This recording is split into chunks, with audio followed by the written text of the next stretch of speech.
Back here at the arena in San Juan, and set number 1 and set number 2 going to last year's runner-up.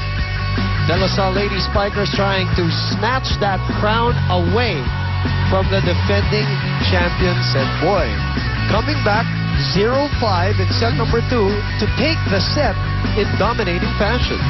That's right. Actually, if you look at set number 2, you'll see that La Salle played their usual game. It was just like in the first set. But you know what made it more difficult for UST is the fact that they weren't able to maximize iso-iso. They had very poor reception so far in the first 2 sets. And if you talk to the coaching staff, they would actually tell you na yun yung pre-practice nila after that loss in game 1. But it could be because La Salle service is just really difficult to receive. Pero, clearly, it's the reception department that's hurting UST right now. Coach Ramil just approached his girls right now, and he had that face, he had that body language to say that whole 2 sets to love and them coming back, it should not happen again. We've learned twice that it can happen, and right now the script is the same, 2-0 for La Salle.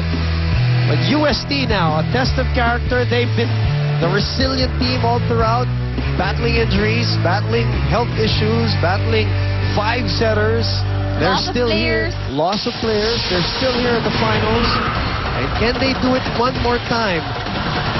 That remains to be seen. Well, that's going to be a big challenge because if you look at set number 2, look at La Salle's score. Wow. 14 attack points as compared to only 5 of UST. 5 service aces for La Salle, 2 for UST. Now in terms of unforced errors, there were about 10 for La Salle and 4 for UST. But what's glaring there is the fact that the score in terms of attack is 14 as compared to 5. Nabawi lang yung error. Oo, at saka hindi lang yun hindi nakapag-set up yung UST. So hindi na-maximize yung malakas na opensa. So here we are, set number 3. Can UST stay alive, not only for this series, but just for this game? This is game number 2. I see the difference, though, in the faces of the La Salle girls. You remember last year, when you look at the faces, they look blank and they look so pressured, entering the finals. Now they look more relaxed here. The way they move, the body language, the facial expression as well. Which can only be achieved by heartbreak. Sometimes. Learning it the hard way. Point going to UST here. Let's see what they have. Got to dig down deep now to try to extend not only the series, but just this game. They need, of course, is to focus. Of course, they want to have game number 3, but before that, it's this game first. But, with these errors won't really help their cause. What they need right now is to get a big lead over La Salle para hindi na sila nahihirapan humabol if they do want to secure a win here. Sabihin ko sana, kung sakasakaling nakalamang dito ang La Salle maaga dito sa set number 3, this might be over early. Because that might really break the backs and demoralize this UST squad. But right now, it's just 2-1. Because what you need is actually room for you to move. That is a great combination play, finished off by the captain, Charlene Cruz. Let's look at that again. Instant replay brought to you by Shaky. Shaky's, it's fun family pizza. 3-1 is the score. Great pick. I mean, they haven't got to iso a lot, like I said, no? In the front line, I'm guessing that Maizo will be getting more sets.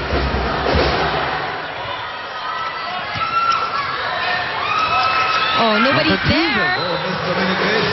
Mama was actually looking for somebody.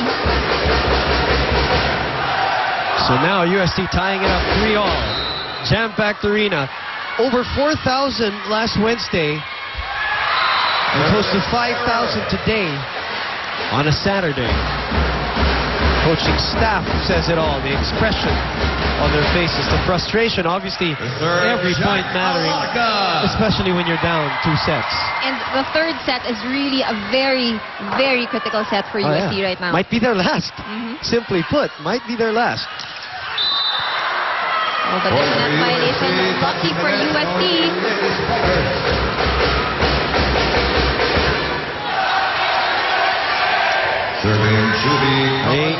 A quiet UST crowd here compared to what was going on in the men's finals earlier when they were, you know, beating FEU. And they beat FEU earlier in 3 sets. Such an exciting game. It was only 3 sets, but it lasted for quite a while. It was only 3 sets also, but all of the wins of UST were come from behind. No? And the scores were pretty close. First set actually went 27 pa.